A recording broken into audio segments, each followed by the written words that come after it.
जय श्री कृष्ण भक्तों, आज हम अपनी इस वीडियो में कामदा एकादशी के बारे में तिथि, समय व पूजा अर्चना का महत्व और कथा के बारे में जानेंगे।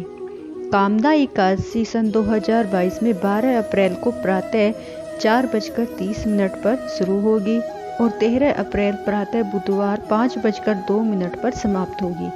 पारण का समय 13 अप्रैल बुधवार दोपहर 1:40 से शुरू होगा और 4:13 पर समाप्त होगा।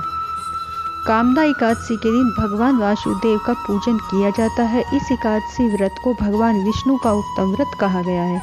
इस व्रत के प्रभाव से सभी कामनाओं की पूर्ति होती है और पापों का नाश होता है।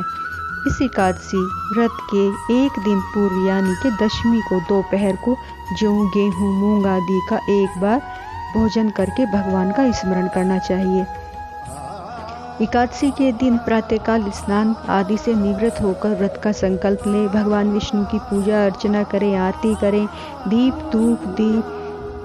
धूप आदि उनको चढ़ाएं, जल चढ़ाएं और फूल फल से उनकी पूजा अर्चना करें। फलों का भोग लगाएं। पूरे दिन समय समय पर भगवान विष्णु का स्मरण करें और रात्रि में पूजा स्थल के समीप जागरण करना चाहिए। एकादशी के अगले दिन यानी द्वादशी को व्रत का पारण करना चाहिए। एकादशी व्रत में ब्राह्मण भोजन और दक्षिणा का महत्व है, इसलिए पारण के दिन ब्राह्मण को भोजन कराएं व दक्षिणा देकर विदा करें। इसके बाद ही भोजन ग्रहण करें। अब हम कामदा एकादशी की पुरानी कथा का अनुसरण करेंगे, सुनेंगे। कामदा एकादशी की कथा भगवान श्री कृष्ण ने पांडु पुत्र धर्मराज युधिष्ठिर को सुनाई थी। इससे पूर्व राजा दिलीप को वशिष्ठ मुनि ने इस व्रत की महिमा सुनाई थी। प्राचीन समय में पुंडरीक नामक राजा भोगीपुर नगर में राज्य करता था। उसके नगर में अनेक अप्सरा, किन्नर और गंधर्व वास करते थे और उसका दरबार इन लोगों से भरा रहता था। वहाँ हर दिन गंधर्वों और किन्नरों का गायन होता था। नगर में ललिता नामक रूपसी अप्सरा और उसका पति ललित नामक श्रेष्ठ गंधर्व रहते थे। दोनों के मध्य अपार स्नेह था और वे हमेशा एक दूसरे की यादों में खोए रहते थे। एक समय की बात है कि जब गंधर्व ललित राजा के दरबार में गायन कर रहा था कि अचानक उसे अपनी पत्नी ललिता की याद आ गई। इस वजह से उसका स्वर पर नियंत्रण नहीं रहा। इस बात को वहाँ मौजूद कर्कट नामक नाग ने भांप लिया और यह बात उसने राजा पुंडरीक को बता दी। यह सुनकर राजा को क्रोध आया और उसने ललित को राक्षस होने का श्राप दे दिया। इसके बाद ललित कई सालों तक राक्षस योनि में घूमता रहा। उसकी पत्नी भी उसी का अनुसरण करती रही, लेकिन अपने पति को इस हालत में देखकर वह दुखी रहती थी।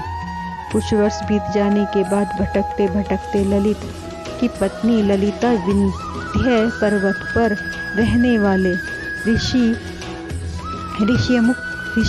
के पास गई और अपने श्रापित पति के उद्धार का उपाय पूछने लगी। ऋषि को उन पर दया आ गई।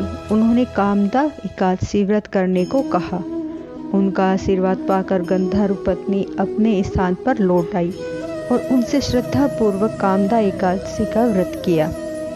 इस एकादशी के व्रत के प्रभाव से उनका श्राप मिट गया और दोनों अपने गंधर्व शिव रूप में को प्राप्त हो गए। इसी तरह हमें भी कामदा एकादशी को पूरी श्रद्धा भाव से करना चाहिए। विष्णु भगवान का जप करते रहना चाहिए और पूरा दिन सच्चे मन से भगवान का अनुसरण करेंगे तो हमें भी भगवान विष्णु की कृपा और दया, उनका आशीर्वाद अवश्य मिलेगा। भक्तों, जब हम सच्चे मन से भगवान को पूजते हैं उनका आशीर्वाद हमें अवश्य मिलता है। हमारे घर परिवार पर सदा उनकी कृपा बनी रहती है। बोलो श्रीमन नारायण नारायण नारायण, भज मन नारायण नारायण नारायण। बोलो श्री कृष्ण भगवान की जय।